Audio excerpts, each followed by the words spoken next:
Voilà, bonjour et bienvenue sur Bypass Gastrique, la chaîne dédiée au bypass gastrique, comme c'est original. Non, voilà, donc deuxième vidéo de cette série. La première vidéo a été étonnamment bien reçue, donc merci à tous ceux qui m'ont envoyé des petits messages de soutien ou voilà, qui sont venus me voir. Ça fait vraiment très plaisir, c'est vraiment une des raisons pour lesquelles je fais ces vidéos. Et dans cette deuxième vidéo, j'avais envie de traiter un petit sujet qui fâche, ou en tout cas, pardon, désolé pour cette petite interruption. Voilà, j'avais envie de traiter un petit sujet qui fâche, enfin qui moi me fâche en tout cas, c'est tous les mythes qui tournent autour de l'obésité et autour de voilà, des raisons pour lesquelles on peut faire la chirurgie ou pas. Voilà, de toutes les mythes, de toutes les croyances qui traînent, aussi bien dans le grand public que chez les potentiels bypassés d'ailleurs. Pourquoi c'est important avant de passer aux mythes en eux-mêmes? Ben, d'abord parce que pour les patients eux-mêmes, c'est bien souvent des croyances qui les bloquent dans leur parcours de soins, dans leur parcours de guérison et donc notamment dans leur appréhension de la chirurgie. Et aussi parce que pour le grand public, c'est souvent des sources de jugement qui compliquent aussi du coup le regard vis-à-vis des patients. Après, que ces regards-là soient réels ou imaginés, le résultat est le même. Alors, sur la chaîne Discovery, je ne sais pas si vous connaissez, mais il y a une petite émission qui s'appelle Mythbuster. En français, les démonteurs de mythes. Hein. Bon, bref, c'est pas top, hein, comme souvent les traductions en français. Mais voilà, j'ai voulu passer en revue quatre principales croyances qui jouent un sale tour autour de l'obésité. Premier mythe. Premier mythe, l'obésité n'est pas une maladie, c'est un problème de volonté, de faiblesse mentale, de manque de volonté, enfin voilà, toute cette sorte de choses. Donc, autrement dit, si vous êtes obèse, c'est de votre faute, bande de feignasses qui mangent trop. J'exagère, je noircis le trait bien sûr, mais c'est souvent cette culpabilité-là qu'on ressent. D'abord, je veux juste clarifier un truc. L'obésité, ça n'a rien à voir avec le fait de céder aux petits plaisirs de la vie. D'accord? Si vous êtes au resto et que vous vous dites ah non, je devrais pas prendre un dessert, ah puis si, je vais le prendre quand même. C'est pas en faisant ça qu'on devient obèse. En tout cas, c'est pas en faisant ça qu'on devient obèse morbide. En faisant ce genre de choses, ou en se disant oh non, j'irai courir un autre jour, euh, oh, on prend un peu de surpoids, on a la bouée, on a la petite poignée d'amour, on est content. C'est pas comme ça qu'on devient obèse. D'accord? Ça, c'est, comment dire, ça, c'est effectivement des choses qui sont éventuellement traitables par des changements comportementaux, une correction du régime alimentaire, peut-être une activité plus régulière, mais c'est pas ça qui mène à l'obésité. C'est pas prendre un petit dessert, c'est pas manger 3 M&M's devant la télé ou refuser d'aller courir en prétextant qu'il pleut. C'est pas ça. Donc, si c'est pas ça, c'est quoi? Je pense que le point commun à tous les obèses, c'est qu'on a une relation très bizarre à la nourriture. Si vous entendez un bruit derrière et que vous voyez un chat courir, ben voilà, c'est mon chat, il a son quart d'heure. Normal. Oui, on a une relation très étrange à la nourriture. C'est-à-dire, ben, la nourriture, pour beaucoup, ça sert avant tout ben, un rôle utilitaire, hein, ça nourrit, comme son nom l'indique. Ça fait que voilà, on a de l'énergie pour vivre, tout simplement. C'est un peu un besoin vital, un besoin primaire même. Éventuellement, ça sert aussi à se faire plaisir, de temps en temps. Hein. On mange un petit repas gastronomique ou un petit bout de sucré. Voilà, ça fait plaisir. Mais ça va au-delà pour la plupart des obèses. D'abord, souvent on utilise la nourriture pour compenser. Pour compenser quoi?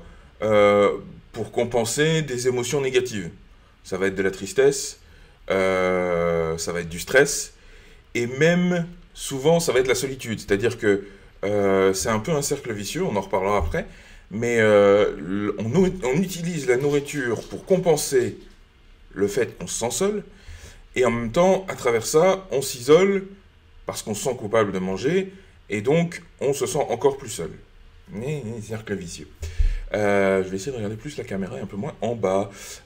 Donc ça, c'est déjà un premier point. On utilise la nourriture comme compensation. Je ne sais pas si vous comprenez bien le truc, le concept, mais en tout cas, je pense que c'est une réalité, et s'il y a des obèses qui me regardent, ça m'étonnerait qu'ils me contredisent. Deuxième chose, deuxième relation bizarre à la nourriture, c'est ce qu'on pourrait appeler la nourriture addictive.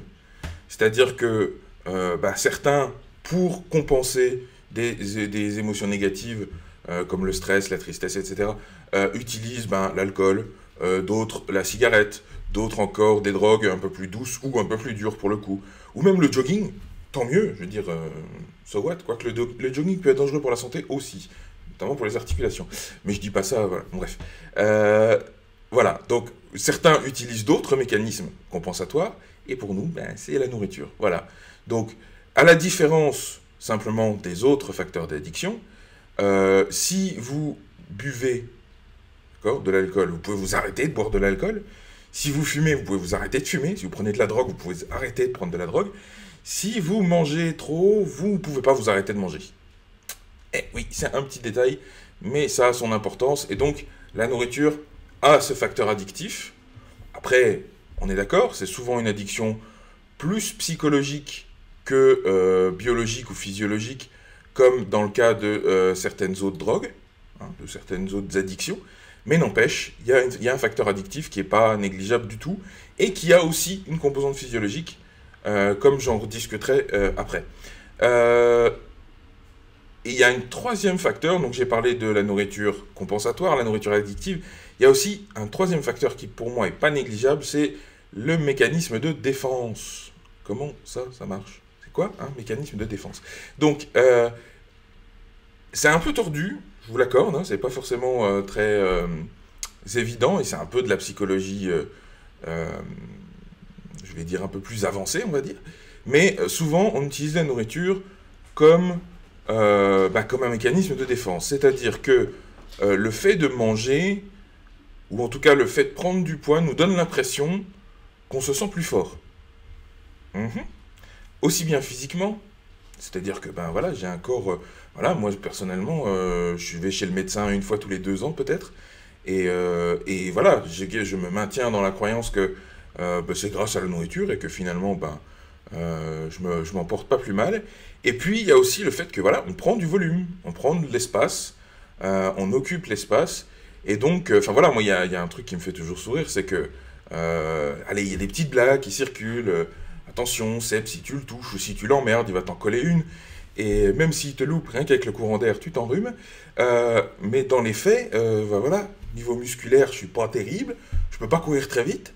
Donc, mettez-moi une et je vais pas pouvoir forcément réagir aussi bien qu'un petit gringalet un petit peu nerveux comme ça.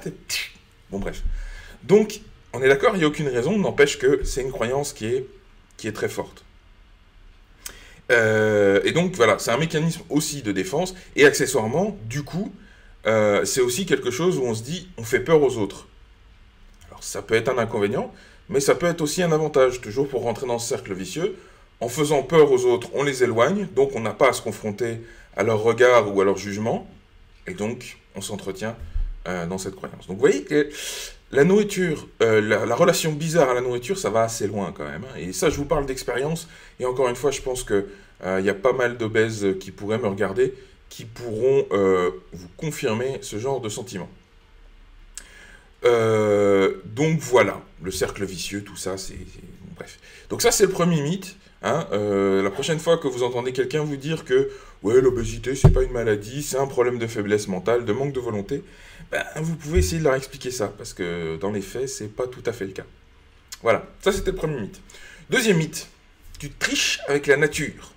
Franchement, tu te fais opérer alors que tu pourrais tout à fait perdre ton poids en faisant un régime, c'est tout. Comme l'a très gentiment dit mon petit frère, spécial dédicace. C'est un peu grâce à lui aussi, c'est grâce à son impulsion, entre autres, que j'ai décidé de m'attaquer à mon problème de front.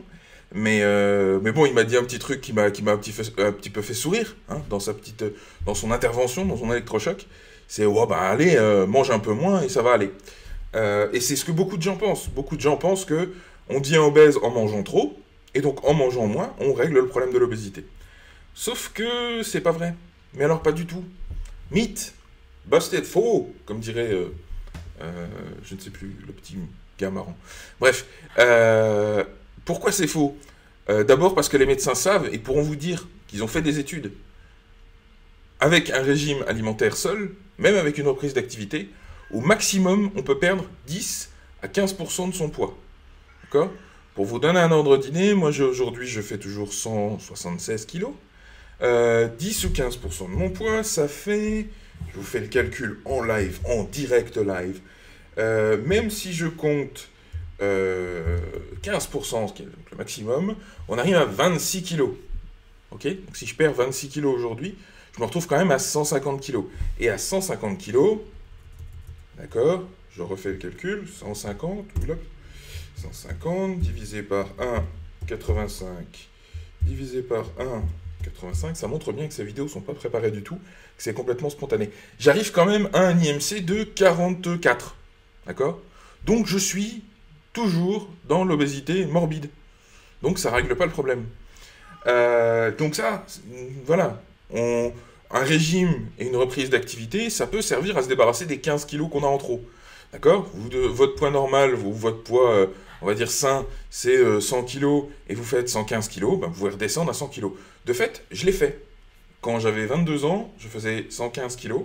Je suis redescendu grâce à un régime comme ça, donc diète protéinée et voilà, régime surveillé avec activité et tout ça. Je suis redescendu à 95 kg. Donc, effectivement, c'est possible. Maintenant, est-ce que c'est tenable sur le long terme? Ça, c'est un autre problème. Parce que s'il y a derrière les problèmes de relation à la nourriture bizarres que j'ai évoqués avant, ça ne règle pas du tout l'histoire. Donc, ce que je disais. Donc, un régime, déjà, ça permet de faire perdre 10 à 15% de son poids maximum, et ça, de façon durable. D'accord? Même si, effectivement, certaines personnes pourront vous dire, oui, j'ai fait du Weight Watcher, j'ai perdu 20, j'ai perdu 30, j'ai perdu 40 kilos. Ouais, combien de temps? Combien de temps ça a duré? Et combien t'en as repris derrière, surtout? C'est ça aussi qu'il faut considérer. Un régime restrictif, parce qu'on parle forcément de régime restrictif, d'accord? La logique de base, c'est si tu prends plus de calories que ce que tu consommes, les calories excédentaires, tu les stockes.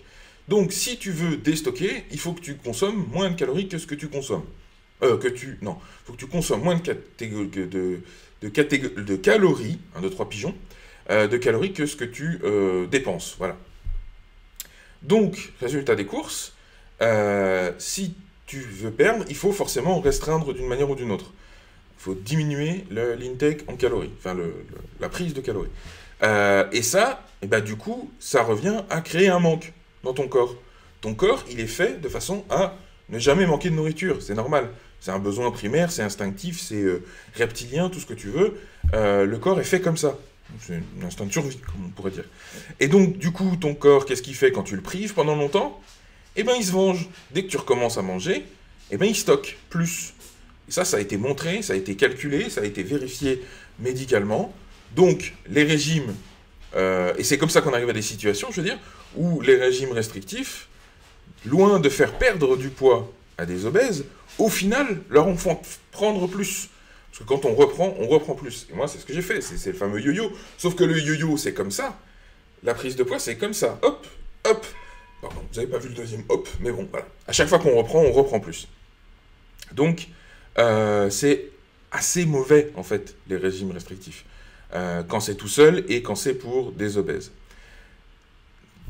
Petite question aussi qu'il faut se poser. Quand on se dit, oui, tu triches avec la nature, c'est pas naturel. Si vous allez voir votre médecin, d'accord, et que votre médecin vous dit, bah voilà, vous avez fait les examens, vous fumez trop, vous avez un cancer du poumon. Donc vous avez une tumeur, comme ça, sur le poumon, c'est pas terrible. Ce qu'on va faire, bon, vu que là, il n'y a pas encore de métastase, tout ça, la tumeur, on va l'enlever. Donc on va vous enlever un bout du poumon. Est-ce que vous répondez au médecin? Non, non. C'est pas naturel, tu vas modifier, tu vas tricher avec la nature, là. Je vais laisser mon système immunitaire se débrouiller tout seul. Laisse-moi comme ça. Ben non. Tu dis oui, oui docteur, quand est-ce que je me fais opérer? Je suis disponible à telle date. C'est tout. Donc, c'est un peu la même chose ici. On a un mécanisme digestif qui ne fonctionne pas bien. D'accord, on en a abusé, mais le résultat est là. Le résultat est là, et il est malsain, il est mauvais pour la santé. Donc quand ton médecin te dit, écoute, moi je te propose une solution dont on sait qu'elle marche, et qui effectivement va modifier un petit peu ton corps, donc qui est un petit peu risqué, etc., qui a des contraintes, mais dont on sait qu'elle fonctionne, bah tu dis oui, hein, tu te poses pas de questions. Si le médecin te propose ça, enfin tu te poses pas de questions, si, tu te poses de toute façon des questions. Mais en tout cas, tu as tendance à faire confiance au médecin qui a évalué le rapport risque-bénéfice, puisque c'est toujours de ça qu'il s'agit, et qui s'il propose ça, c'est pas à la légère. D'accord? Donc, voilà. Donc, toujours à garder ça à l'esprit. De temps en temps, j'ai des petits blancs, parce que je regarde mes notes en même temps, pour pas perdre le fil. Dernière chose par rapport à ce mythe sur « Oh, bah, pourquoi tu triches avec la nature ?» Dites-vous bien une chose, c'est que quand on est obèse morbide, on modifie de fait le fonctionnement de son système digestif. Par exemple, on a un estomac plus gros, d'accord? Parce qu'on est capable d'avaler plus de quantité, et donc du coup la satiété arrive moins vite, d'accord? Donc on a un estomac, je dirais, plus gros que la moyenne. Moi, j'ai jamais fait de crise de foie, hein. Pourtant j'en ai bouffé du chocolat, du sucre, tout ce que tu veux, j'en ai fait souffrir à mon corps, et pour autant, je résiste. Ça, c'est pas normal, je devrais pas résister. Quand quelqu'un mange trop, normalement, il est malade. Moi, j'ai dépassé ce stade. Donc, j'ai déjà un problème. Deuxième chose, ça, c'est un truc que j'ai appris il n'y a pas longtemps, et je trouve ça quand même assez bluffant. L'estomac sécrète quelques hormones, hein, et notamment une hormone qui s'appelle la gréline. La gréline, ça fait quoi? Ça donne faim, d'accord? Ça stimule la faim. Il y a une autre hormone qui après dit, c'est bon, j'ai plus faim, arrête de bouffer. Mais il y a une hormone, la gréline, qui stimule la faim, et notamment la faim pour les aliments hauts en calories, donc le sucre et le gras. Et c'est un des effets d'ailleurs qu'ont remarqué les médecins, qui était un effet inattendu au départ, suite à un bypass ou à une sleeve par exemple, c'est que comme on diminue la taille de l'estomac, d'une manière ou d'une autre, l'estomac produit moins d'hormones de la faim, moins de gréline, et donc la faim diminue. Et notamment la faim pour les aliments hauts en calories. Donc on a, en mangeant trop, d'accord, en étant obèse, avec toutes les raisons que j'ai évoquées avant, on a modifié son corps, le fonctionnement de son système digestif, et donc voilà, à un moment donné, il faut réparer ça. Il faut inverser la vapeur pour recréer une mécanique, on va dire, saine et équilibrée. Donc, encore une fois, quand on vous dit tu triches avec la nature, tu pourrais parler de la même chose avec un régime, réfléchissez à ça. Dernier mythe, parce que j'avais prévu d'en faire 4, mais je crois que je vais m'arrêter à 3, hein, si on veut rester dans un temps raisonnable. Dernier mythe auquel on a souvent à faire face, et là ça vient souvent de l'extérieur, et je vous promets que c'est pas un truc exagéré, je veux dire c'est dans tous les bouquins et dans l'expérience de pas mal de patients, la chirurgie c'est une solution de facilité. Ouais, on entend ça des fois. Je veux dire, tu passes à travers une grosse préparation, aussi bien psychologique que médicale. Tu te fais charcuter, d'accord? Tu passes quand même sous le bistouri, même si c'est une laparoscopie, ça reste quand même pas une opération bénigne. Anesthésie générale, les trocars, le bazar. Tu restes à l'hosto pendant 3 jours. Après ça, tu bouffes liquide épuré pendant 4 semaines. Je reviendrai dans une vidéo ultérieure sur toutes les contraintes que ça représente. À vie, tu dois prendre des vitamines. Passer une prise de sang tous les 6 mois ou tous les 1 an à long terme. Enfin voilà, toutes ces contraintes-là, c'est la facilité. Et surtout, ce qu'il ne faut pas oublier, c'est que dans la vie d'un obèse, enfin je ne veux pas victimiser quoi que ce soit, mais n'empêche que rien n'est facile. Hein.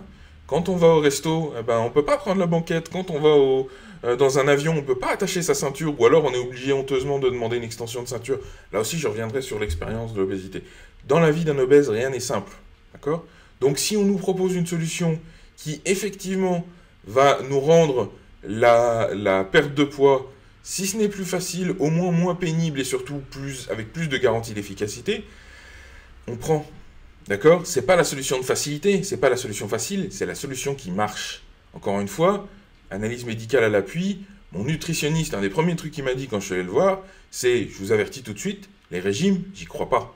Pas pour les obèses, pas pour les obèses morbides, je n'y crois pas, ça ne fonctionne pas. Les régimes, c'est bon pour ceux qui sont en surpoids ou en obésité légère. Au-delà d'un IMC de 40, il faut forcément envisager au moins la chirurgie. Ce qui ne veut pas dire que ça ne peut pas marcher avec un régime. Il y a des gens qui ont la volonté, qui tout d'un coup, ils ont un déclic, paf, ils changent radicalement leur comportement aussi bien alimentaire que sportif, et pouf, ça fonctionne. Et ils arrivent à le tenir sur le long terme. Mais ils représentent une toute petite partie. Dans la réalité, c'est un traitement, le seul traitement qui est reconnu comme fonctionnant dans la plupart des cas, c'est la chirurgie. Et ça, je veux dire, on peut tourner autour du pot pendant 107 ans, on peut essayer, mais voilà, c'est un fait vérifié médicalement, scientifiquement, et ça depuis quelques dizaines d'années maintenant. Donc, la chirurgie, c'est tout sauf une solution de facilité, c'est surtout la solution qui marche, et c'est une solution qui est nécessaire pour la santé. Aujourd'hui, j'ai 30 ans, 31 ans, voilà, c'est pas forcément, le risque, il n'est pas immédiat, d'accord. Aujourd'hui, je n'ai que de l'apnée du sommeil, je touche du bois, j'ai pas d'hypertension, j'ai pas de diabète, mais basé sur mes analyses sanguines, par exemple, on voit que je suis déjà résistant à l'insuline. Ce qui veut dire que si je continue à augmenter comme ça, mon insuline, je vais devenir diabétique, avec tous les risques que ça comporte. Les maladies cardiovasculaires, voilà, bon, aujourd'hui, ça ne me touche pas, je vais pas vous mentir, ça ne m'empêche pas de dormir, d'accord. Je me me réveille pas la nuit en me disant « Oh mon Dieu, je suis en danger de mort ». Pas tout de suite. Typiquement, c'est dans 10 ans. À l'âge de 40 ans que ça commence à devenir un petit peu chaud. Il risque d'infarctus et tout ça. Mais avant, on s'en fout. Sauf que, vu que ce travail-là prend du temps, plus tôt vous y prenez, et meilleurs sont les effets. Voilà, il n'y a pas grand temps à perdre. Donc, mieux vaut s'engager assez rapidement dans une solution dont on sait qu'elle fonctionne, que de partir dans 3, 4, 5, 10 ans de régime, sans aucune garantie de succès au final. Donc voilà. Hop là, j'ai mon écran qui s'éteint, c'est génial. Pif pouf, je reviens. Hop, je suis de retour. Donc voilà. Ah oui, une dernière petite chose aussi sur ce mythe, la chirurgie c'est une solution de facilité. Ça me permet en même temps de faire le lien sur du coup la prochaine vidéo sur le dernier mythe qui s'adresse là pour le coup à mes amis, à mes chers amis obèses. C'est que la chirurgie c'est pas une solution miracle, d'accord.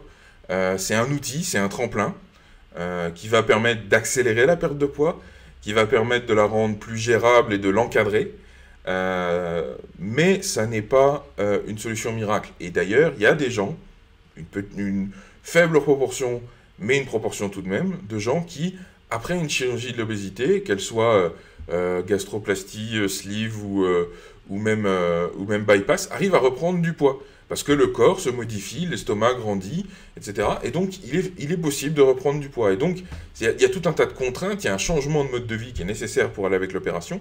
Et si ce changement de mode de vie n'a pas lieu, eh ben, ça ne fonctionne pas. Donc, la chirurgie, c'est pas une solution de facilité, c'est une aide. C'est comme, voilà, vous êtes cassé la jambe, vous sortez pas de l'hôpital en marchant sur votre jambe cassée. Vous prenez des béquilles. Et ben là, c'est un peu la même idée. Donc voilà, les 3 mythes. J'espère que aussi bien pour les gens qui souffrent d'obésité que pour le grand public, vous aurez compris que l'obésité n'est pas une maladie, c'est un problème de volonté, bullshit. Tu triches avec la nature, tu pourrais perdre tout ça avec un régime, je crois pas, non. Et la chirurgie, c'est une solution de facilité, ben non, pas non plus. Voilà, cette vidéo est un peu longue, encore plus longue que la dernière fois, 23 minutes aidées. Je vais essayer de terminer avant 24 minutes. Merci encore une fois pour le soutien de tous les gens qui regardent ces vidéos et qui lisent le blog. N'oubliez pas, si vous voulez poser des questions qui sont trop privées pour les commentaires et tout ça, bgastric@gmail.com. Si vous voulez suivre toutes les actualités, ça se passe soit sur le Twitter de Bypass Gastric, soit sur la page Facebook qui est référencée sur le site bypassgastric.fr ou bypassgastric.be, ça marche aussi. Donc voilà, continuez à me suivre, à envoyer vos messages et encore une fois, soutien, insultes, jets de fruits et légumes. N'hésitez pas et merci d'avoir suivi. Au revoir.